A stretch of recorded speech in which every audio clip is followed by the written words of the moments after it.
जी good evening class. Good evening sir. जी क्या हाल चाल, कैसे हैं सर?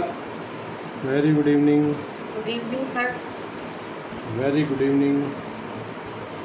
लास्ट क्लास में हम कहाँ तक देख चुके हैं भाई? CRPC 194 क्या था? 194 में कल्पना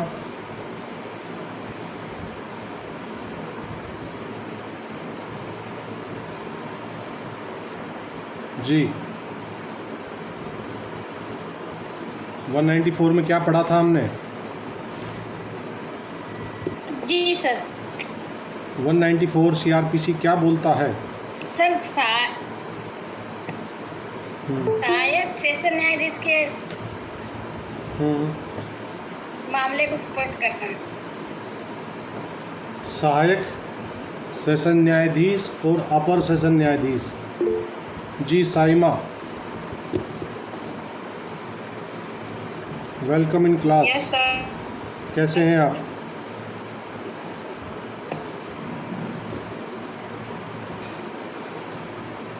मैं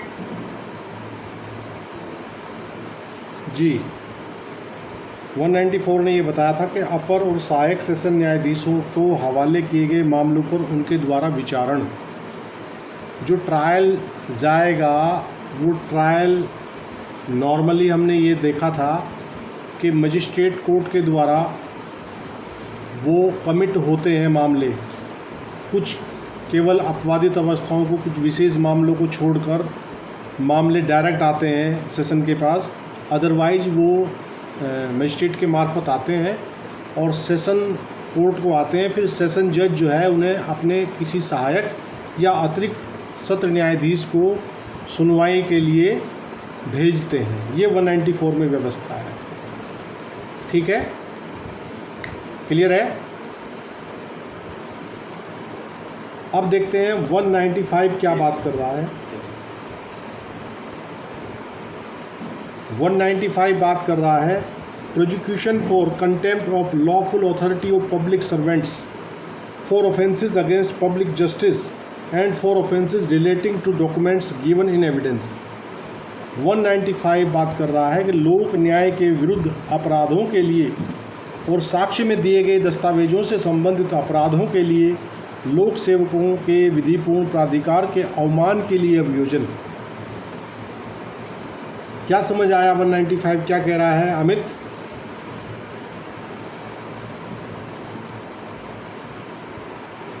जी सर, इस पर कल भी बात हुई थी, जो मैं बता रहा था कि जो सेशन में कुछ डेफेक्शन के मामले होते हैं, एक तो वो वहीं जाएंगे, ठीक है। और लोक सेवकों के विरुद्ध, लोक सेवक का मतलब है कि कोई लोक सेवक है या बड़े पद पर है, राष्ट्रपति, प्रेसिडेंट, किसी के भी अगर ऐसे जो लोक सेवक है उनके विरुद्ध भी जाते हैं तो डायरेक्ट सेशन में ही डेफेमेशन की कंप्लेंट फाइल होती है। जी तो 195 अवमानना के लिए, हाँ 195 जो बात कर रहा है वो विशेष तौर पे लोक न्याय के विरुद्ध अपराधों के लिए बात कर रहा है। लोक न्याय क्या है? Public justice.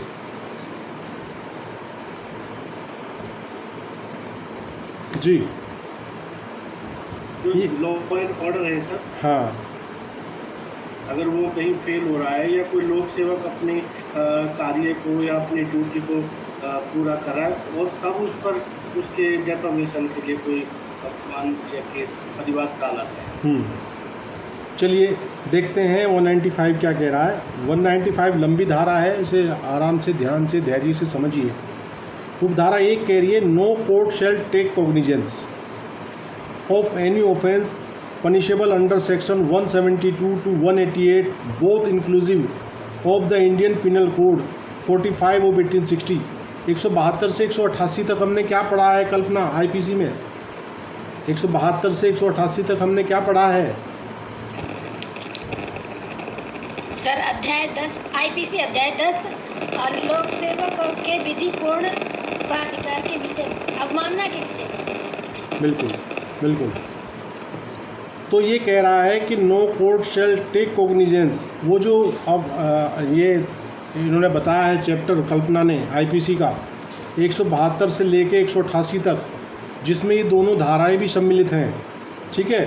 सेकंड कह रहा है of any abetment of or attempt to commit such offence, और third of any criminal conspiracy to commit such offence.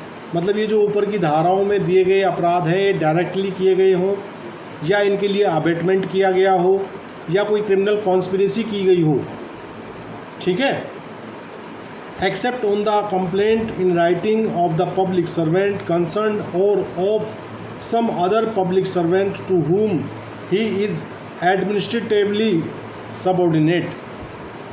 तो ये कह रहा कि इन धाराओं के लिए संज्ञान जो लिया जाएगा वो उस अधिकारी के द्वारा, जिस अधिकारी के अधिकारों की अवमानना हुई है उसके द्वारा, या फिर उसके द्वारा कोई ऐसा अधिकारी जो उसके सबऑर्डिनेट हो उसके द्वारा कंप्लेंट पर ही इन मामलों पर संज्ञान लिया जाएगा। जैसे हम 182 की कार्रवाई बहुत सुनते हैं, 182 की कार्रवाई क्या होती है? 182 की कार्रवाई एनू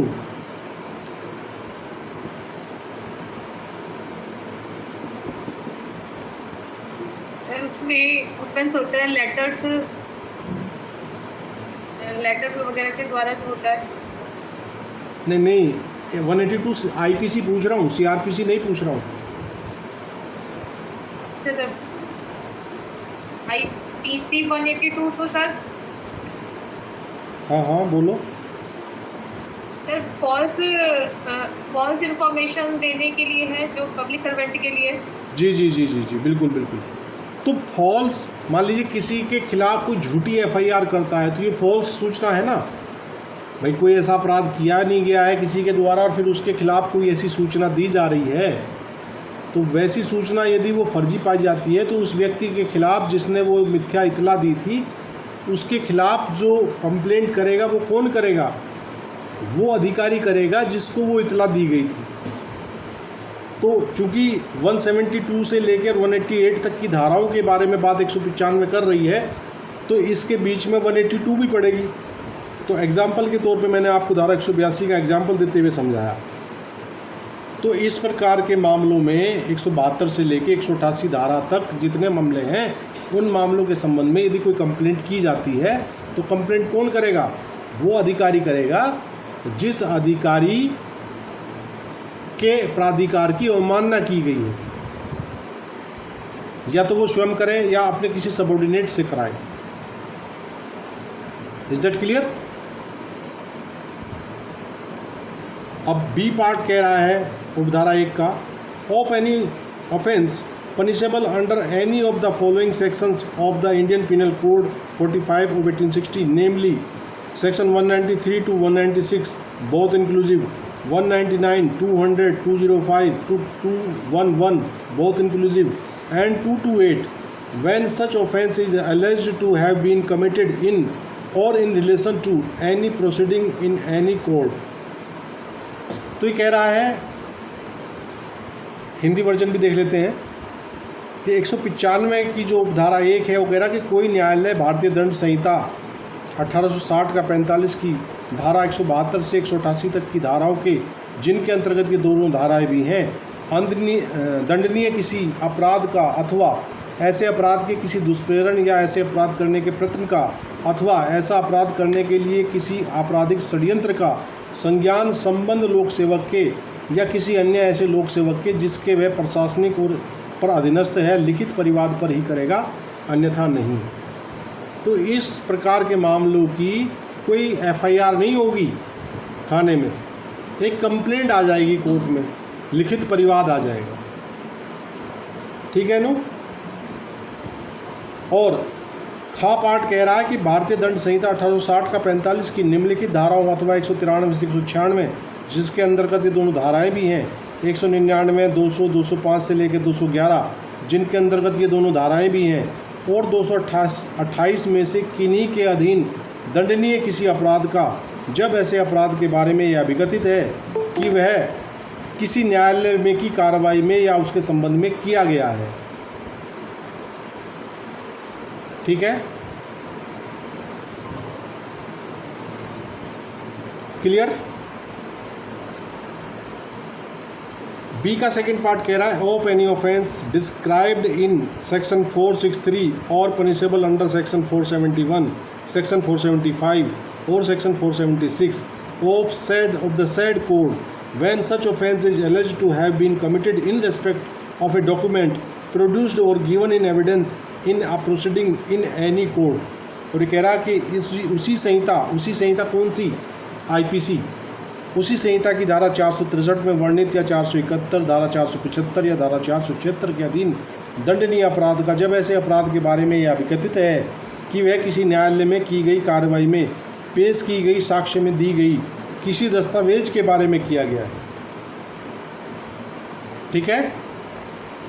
अथवा थर्डली कह रहा है of any criminal conspiracy to commit और अटेम्प्ट टू कमिट और the abetment of any offence specified in sub clause first और सब क्लोज सेकंड।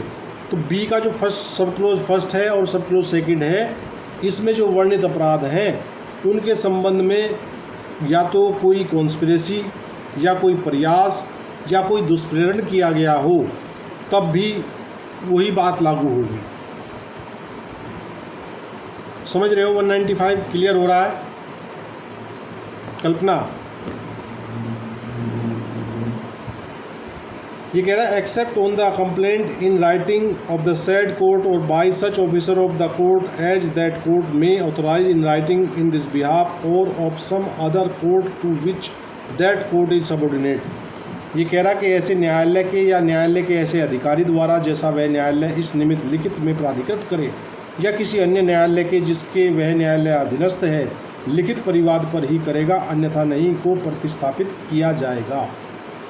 तो यदि कोर्ट के समक्ष कोई ऐसी एविडेंस दी जा रही है जो एविडेंस जो है धारा 463, 471, 475, 76 को अट्रैक्ट करती हो, यानी कि फेक डॉक्यूमेंट वगैरह प्रस्तुत किए गए हों कोर्ट के समक्ष, तब क्या होगा? तब उस न्यायालय के अधिकारी के द्वारा या उसके द्वारा अधिकृत कोई अन्य व्यक्ति इस प्रकार का कंप्लेंट करेगा, तभी उस पर मामला दर्ज होगा परिवाद के माध्यम से। क्लियर है? उपधारा 2 कहती है 195 की कि where a complaint has been made by a public servant under clause A of subsection 1 any authority to which he is administratively subordinate may order the withdrawal of the complaint and send a copy of such order to the court and upon its receipt by the court no further proceedings shall be taken on the complaint। ये कह रहा कि जहाँ किसी लोक सेवक द्वारा उपधारा 1 के खंड के अधीन कोई परिवाद किया गया है, वहाँ ऐसा कोई प्राधिकारी जिसके वह प्रशासनिक तौर पर अधीनस्थ है उस परिवाद को वापस लेने का आदेश दे सकता है और ऐसे आदेश की प्रति न्यायालय को भेजेगा और न्यायालय द्वारा उसकी प्राप्ति पर। जी क्या कह रहे हो?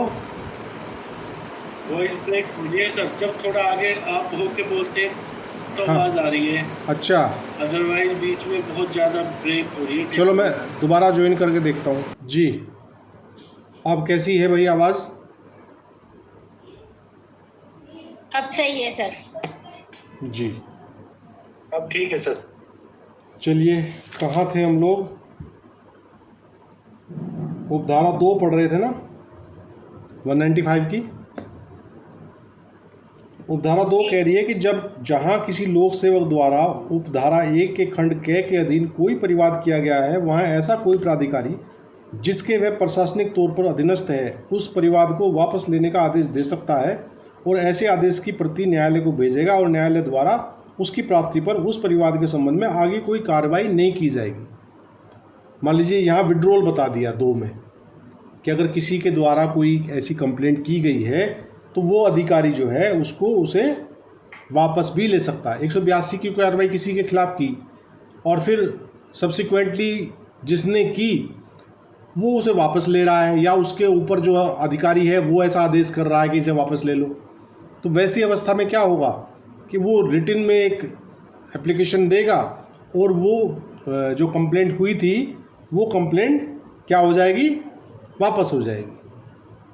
ठीक, इसका प्रोविजो कह रहा है कि provided that no such withdrawal shall be ordered if the trial in the court of first instance has been concluded ये कह रहा है कि परंतु ऐसे वापस लेने का कोई आदेश उस दशा में नहीं दिया जाएगा जिसमें विचारण प्रथम बार के न्यायालय में समाप्त हो चुका है। इससे क्या मतलब है प्रथम बार के न्यायालय में?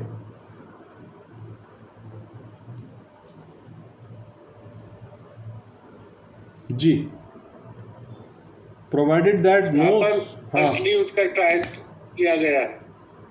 मतलब प्रथम बार का न्यायालय, क्या ये जो बात आई ना कि उसमें विचारण प्रथम बार के न्यायालय में समाप्त हो चुका है, इसका कहने का मतलब ये है कि ट्रायल समाप्ति से पूर्व आप वापस ले सकते हैं। यदि ट्रायल समाप्त हो गया, ट्रायल समाप्त होने के बाद फिर क्या होगा, उसमें अपील का प्रावधान होगा। तो प्रथम बार के न्यायालय में ट्रायल समाप्त होने से पूर्व आप उसको वापस ले सकते हैं। यदि वहाँ कंक्लूड हो गया, वहाँ न्यायालय का कोई निर्णय आ गया, तो फिर न्यायालय के निर्णय की जो अपीलेट कोर्ट है, वहाँ अपीलेट कोर्ट तय करेगी फिर क्या होगा उसमें। Is that clear?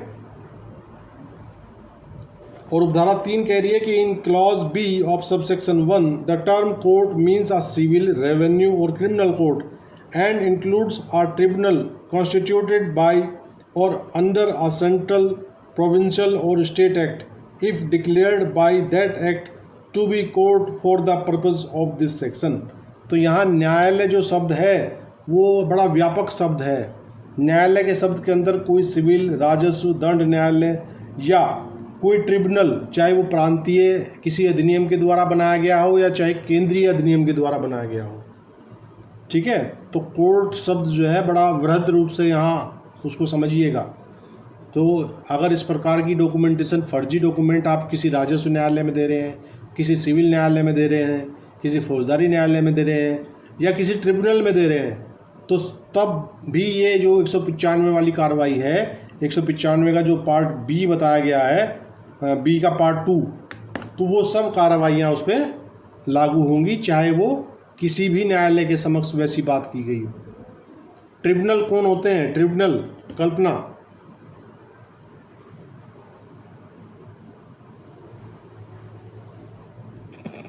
सर नहीं पता। नहीं पता? एनु बताएगी, एनु को पता होगा ट्रिब्यूनल क्या होता है। ट्रिब्यूनल पूछ रहे हैं? जी, ट्रिब्यूनल सर, ट्रिब्यूनल्स जो होते हैं वो कोर्ट के समान ही होते हैं, लेकिन वो डिक्रियां पारित नहीं कर सकते, इसलिए उनको कंप्लीट क्वासी कोर्ट माना जाता है, यानी वो पूर्ण कंप्लीट कोर्ट नहीं है।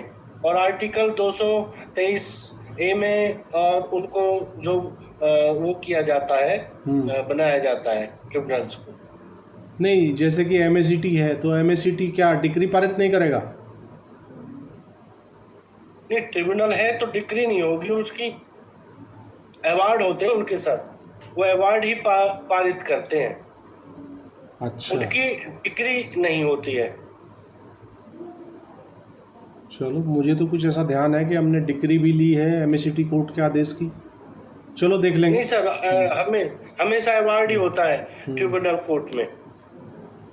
चलिए, उपधारा 4 क्या कह रही है 195 की? ये कह रही है कि for the purposes of clause B of subsection 1 a court shall be deemed to be subordinate to the court to which appeals ordinary lie from the appellate decrees और sentences of such former court or in the case of a civil court from whose decrees no appeal ordinary lies to the principal court having original civil jurisdiction within whose local jurisdiction such civil courts is situate। ठीक है, ये कह रहा है कि उपधारा 1 के खंड 6 के प्रयोजनों के लिए कोई न्यायालय उस न्यायालय के जिसमें ऐसे पूर्व कथित न्यायालय की अपीलीय डिक्रियों या दंडादेशों की साधारणतः अपील होती हैं अधीनस्थ समझा जाएगा, या ऐसा सिविल न्यायालय जिसकी डिक्रियों की साधारणतः कोई अपील नहीं होती है उस मामूली आरंभिक सिविल अधिकारिता वाले प्रधान न्यायालय के अधीनस्थ समझा जाएगा जिसकी स्थानीय अधिकारिता के अंदर ऐसा सिविल न्यायालय स्थित है। ठीक है, ये अपीलीय मामले के लिए बताया ना, जो उपधारा 1 के खंड 6 में बात हुई थी। उपधारा 1 के खंड 6 में क्या बात हुई थी? एक बार इन्हों पढ़ के बताएं। उपधारा 1 का खंड ख क्या कह रहा है? सर 195 का। हाँ, उपधारा 1 का खंड खा। सर उसमें तो आईपीसी के जो सेक्शन दिए थे 193 से 196 और बाकी 199 टू 100 टू 5 और 11 में जो कहा गया था जी देखिए 28 यहाँ जो एक्सेप्ट लिखा हुआ है कि नीचे जो वाली जो पैराग्राफ है ये इसके लिए बात कर रहा है। ये कह रहा है ऐसे न्यायालय के या न्यायालय के ऐसे अधिकारी द्वारा जैसा वह न्यायालय इस निमित्त लिखित से प्राधिकृत करे या किसी अन्य न्यायालय के जिसके वह न्यायालय अधीनस्थ है। तो ये अधीनस्थता की बात बता रहा है 4, ठीक है, कि कौन न्यायालय किसके अधीनस्थ होगा। ये अधीनस्थता वाली बात यहाँ बताई है इन्होंने। तो अधीनस्थ कौन किसके होता है? सामान्यतः वो न्यायालय अधीनस्थ माना जाता है जिसकी अपील कोई दूसरा न्यायालय सुने। भाई जैसे सेशन कोर्ट है तो सेशन कोर्ट किसके अधीनस्थ है? सेशन कोर्ट की अपील कहाँ होती है? High court. तो हाई कोर्ट के अधीनस्थ सेशन न्यायालय होगा, ठीक है। और सामान्यतः मजिस्ट्रेट कोर्ट की अपील कहाँ होती है? जिला न्यायालय में। हाँ, तो सेशन में होगी तो वो सेशन के अधीनस्थ है। तो ये अधीनस्थता के विषय में इन्होंने एक हायरार्की यहाँ समझाई है, ठीक है। प्रोवाइडेड दैट कह रहा है कि where appeals lie to more than one court the appellate court of inferior jurisdiction shall be the court to which such court shall be deemed to be subordinate। लेकिन परंतु कह रहा कि जहाँ अपीलें एक से अधिक न्यायालय में होती हैं वहाँ अवर अधिकारिता वाला अपील न्यायालय वह न्यायालय होगा जिसके अधीनस्थ ऐसा न्यायालय समझा जाएगा, ठीक है। और बी पार्ट कह रहा कि where appeals lie to a civil and also to a revenue court such court shall be deemed to be subordinate to the civil or revenue court according to the nature of the case or proceeding in connection with which the offence is alleged to have been committed। और ये कह रहा है जहाँ अपीलें civil न्यायालय में और राजस्व न्यायालय में भी होती हैं वहाँ ऐसा न्यायालय उस मामले या कार्रवाई के स्वरूप के अनुसार होगा जिसके संबंध में उस अपराध का किया जाना अभिकथित है सिविल या राजस्व न्यायालय के अधीनस्थ समझा जाएगा। क्लियर है भाई?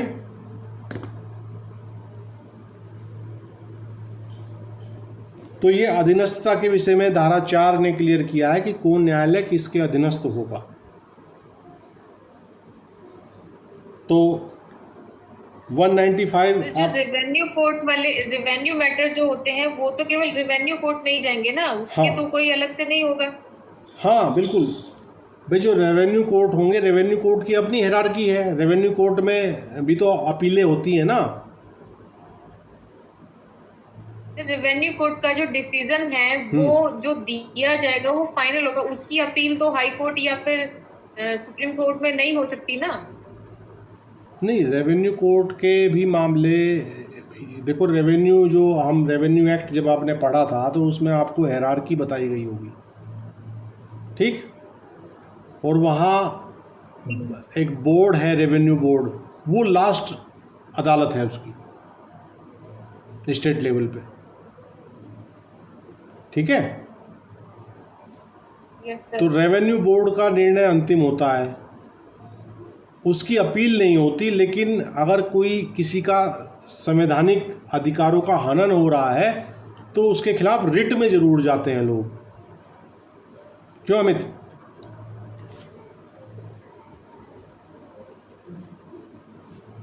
जी बिल्कुल, ये रेवेन्यू बोर्ड लास्ट है। हाँ। लेकिन अगर कोई कॉन्स्टिट्यूशन के अकॉर्डिंग कोई वो है किसी राइट वायलेशन है तो वो रिट में जा सकता है। 226 में हाई कोर्ट 226 के अकॉर्डिंगली रिट फाइल हो जाती है और कोर्ट देखता है कि वास्तव में यदि किसी मूल अधिकार का हनन हो रहा है या किसी अन्य मौलिक अधिकार का या कोई ऐसा विधिक अधिकार है जिसको उपचार मिलना आवश्यक है तो वो रिट में उसकी सुनवाई हो जाती है। 195 226 जो है ना वो आर्टिकल 226 आर्टिकल 32 से भी ज्यादा विस्तृत है। हाँ हाँ बिल्कुल बिल्कुल। आर्टिकल 32 सुप्रीम कोर्ट तो केवल आपके जो मूल अधिकार हैं, बेसिक फंडामेंटल राइट्स हैं, वो केवल उनके लिए सुनवाई करता है, जबकि जो 226 है वो मूल अधिकारों के साथ साथ अन्य अधिकार भी लिखा हुआ है। ठीक है, तो आपको केवल रीजनेबली ये प्रूव करना है कि मेरा ये अन्य अधिकार इन्फ्लिक्ट हो रहा है, नुकसान पहुंच रहा है मेरे इस अधिकार को, तो तब ऐसी अवस्था में 226 आर्टिकल 226 इंडियन कॉन्स्टिट्यूशन के अकॉर्डिंगली आप वहाँ जा सकते हैं। 195 ए कह रहा है procedure for witnesses in case of threatening etcetera. ये कह रहा है अ विटनेस और any other person may file a complaint in relation to an offence under section 195 A of the Indian penal code 45 of 1860। ये कह रहा साक्षियों के लिए धमकी इत्यादि के मामले में प्रक्रिया, यदि कोई साक्षी या कोई अन्य व्यक्ति भारतीय दंड संहिता की धारा 195 के अंतर्गत किसी अपराध के संबंध में परिवाद दाखिल कर सकेगा। मान लीजिए कोई साक्षी है जिसको धमकी आदि मिल रही है, तो वैसा साक्षी जो है वो परिवाद दाखिल कर देगा धारा 195 के अंतर्गत। ठीक, धारा 195 कौन सी? आईपीसी की। Is that clear?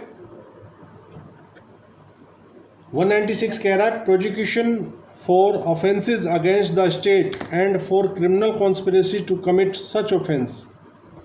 राज्य के विरुद्ध अपराधों के लिए और ऐसे अपराध करने के लिए आपराधिक षड्यंत्र के लिए अभियोजन जो है वो 196 में बताया गया है कि क्या प्रक्रिया रहेगी। ये कह रहा कि no court shall take cognizance of. Cognizance लेना क्या बताया था मैंने कल्पना कल, क्या होता है कॉग्निजेंस लेना? सर विधि के अनुरूप उसके मजिस्ट्रेट के संज्ञान में आना, जो उसके ज्ञान में आना। बिल्कुल, विधि अनुसार एक प्रोसीजर के माध्यम से कोई चीज़ आपके पास आ रही है, हो सकता है कि आपके ज्ञान में वो पहले से हो, लेकिन वो अदरवाइज हो, अदर सोर्स से हो। लेकिन जब आप 190 में बताई गई 3 अवस्थाओं में से किसी भी अवस्था के माध्यम से, 190 के जो पार्ट ए में क्या बताया गया था कल्पना, 190 का पार्ट ए क्या कहता है?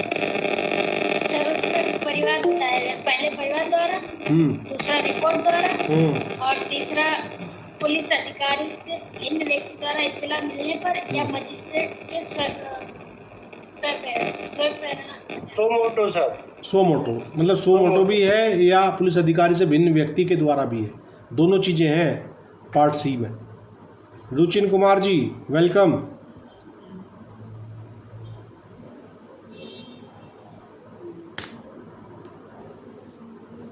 ये तो चले गए वेलकम करते भाई। हापुड़ में क्या चल रहा है अभी अमित? हापुड़ में रिकॉल हो गई क्या स्ट्राइक या अभी चल रही है? नहीं सर, आज जबरदस्त धरना हुआ है। हमारे यहाँ से भी कुछ नेता लोग गए थे।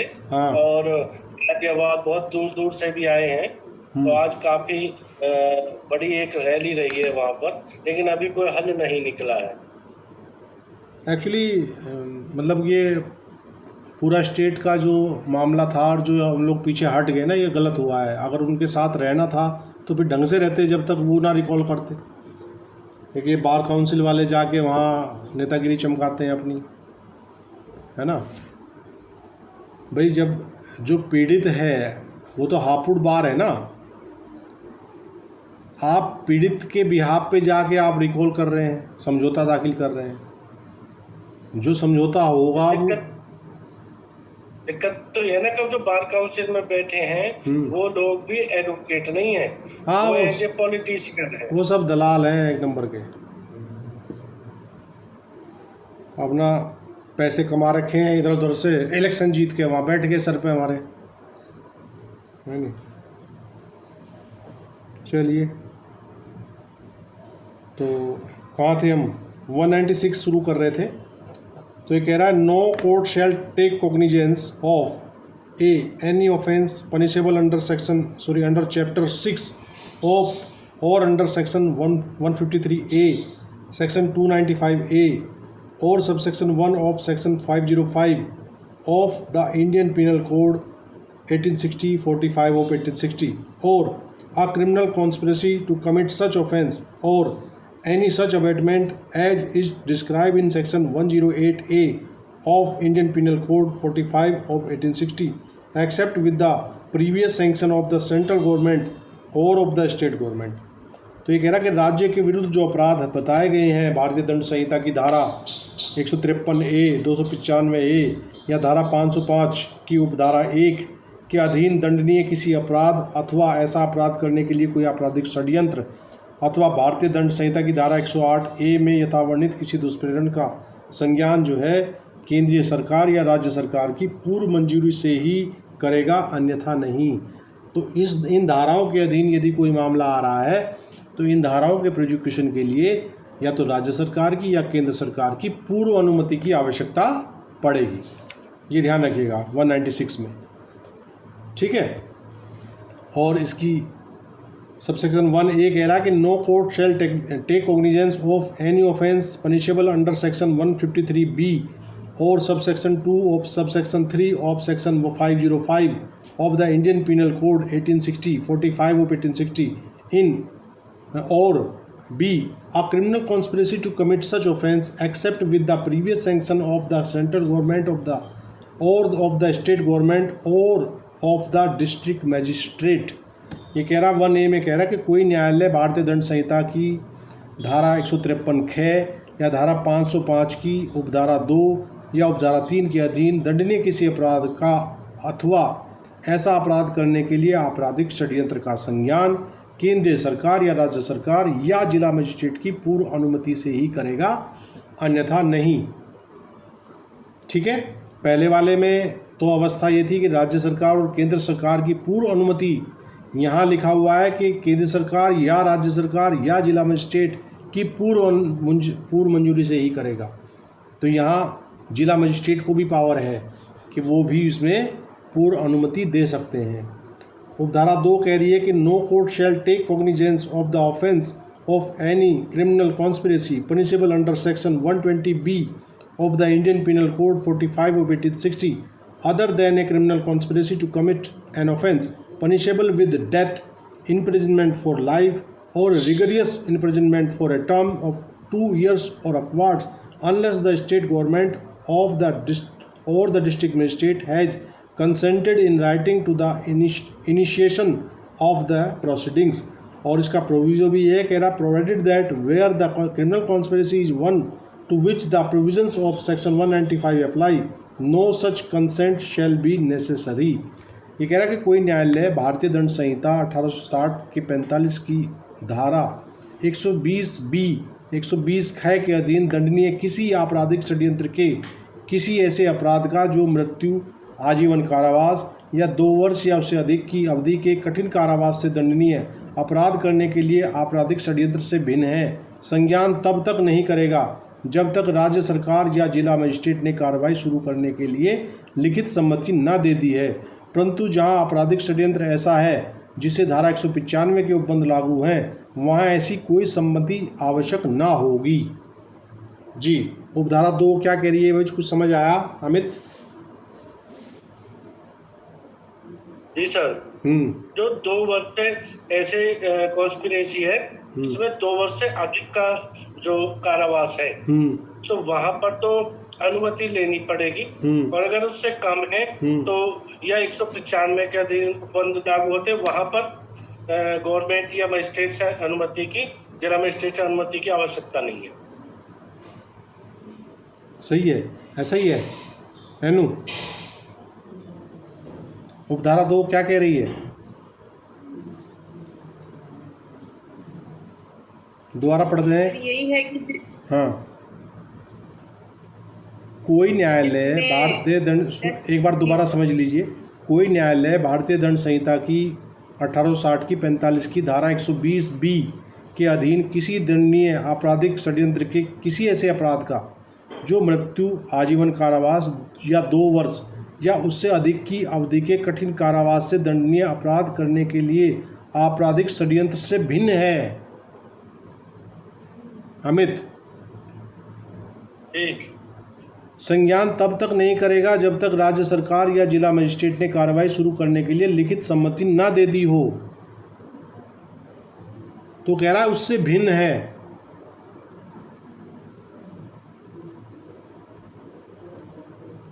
कहाँ समझे? इंग्लिश वर्जन भी देख लीजिए। No court shall take cognizance of the offence of any criminal conspiracy punishable under section 120B of the Indian penal code 45 of 1860 other than a criminal conspiracy to commit an offence punishable with death, imprisonment for life or rigorous imprisonment for a term of 2 years or upwards unless the state government or the district magistrate has consented in writing to the initiation of the proceedings। क्या क्या अर्थ निकल के आ रहा है इसका?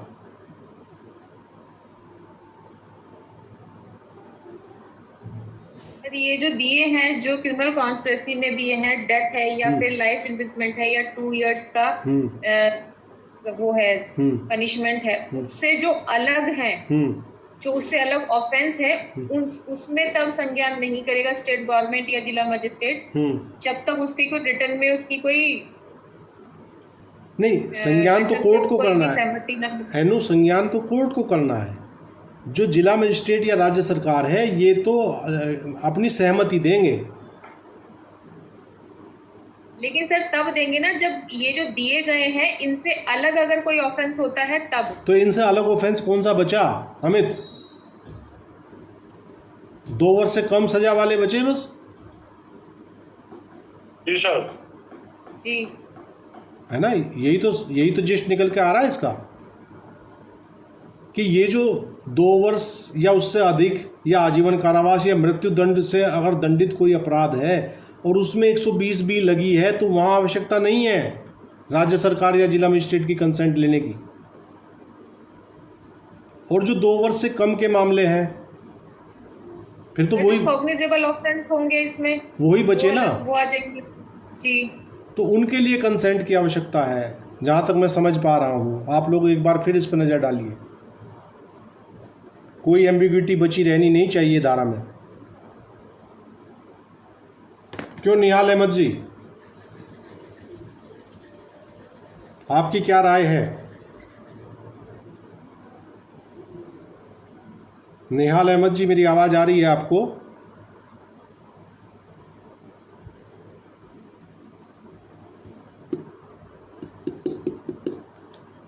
निहाल जी शायद mic नहीं खोल पा रहे हैं। अब प्रोवाइडेड देख लीजिए, प्रोवाइडेड कह रहा है कि provided that where the criminal conspiracy is one of which the provisions of section 195 apply no such consent shall be necessary. परंतु जहां आपराधिक षड्यंत्र ऐसा है जिसे धारा 195 के उपबंध लागू है तो वहां ऐसे किसी सम्मति की आवश्यकता ना होगी। तो 195 वाले मामलों पर इस कंसेंट की कोई आवश्यकता नहीं है। और उपधारा 3 कह रही है द सेंट्रल गवर्नमेंट और द स्टेट गवर्नमेंट में before according sanction under subsection 1 or subsection 1A and the district magistrate may before according sanction under subsection 1A and the state government or the district magistrate may before giving consent under subsection 2 order a preliminary investigation by a police officer not being below the rank of inspector, in which case such police officer shall have the powers referred to in subsection 3 of section 155। ठीक है, तो कह रहा है कि केंद्र सरकार या राज्य सरकार उपधारा 1 या उपधारा 1 के अधीन मंजूरी देने के पूर्व और जिला मजिस्ट्रेट धारा 1 के अधीन मंजूरी देने से पूर्व और राज्य सरकार या जिला मजिस्ट्रेट उपधारा 2 के अधीन सम्मति देने से पूर्व ऐसे पुलिस अधिकारी द्वारा जो निरीक्षक की पंक्ति से नीचे का नहीं है प्रारंभिक अन्वेषण किए जाने का आदेश दे सकता है। और उस दशा में ऐसे पुलिस अधिकारी की वे शक्तियां होंगी जो धारा 155 की उपधारा 3 में निर्दिष्ट हैं। 155 की धारा 3 में हम क्या पढ़ के आए हैं कि वो इन्वेस्टिगेशन तो करेगा लेकिन गिरफ्तारी नहीं करेगा। 155 में क्या पढ़ा था हमने? नॉन कॉग्निजेबल, असंज्ञेय मामले। ठीक है, इज दैट क्लियर? जी सर।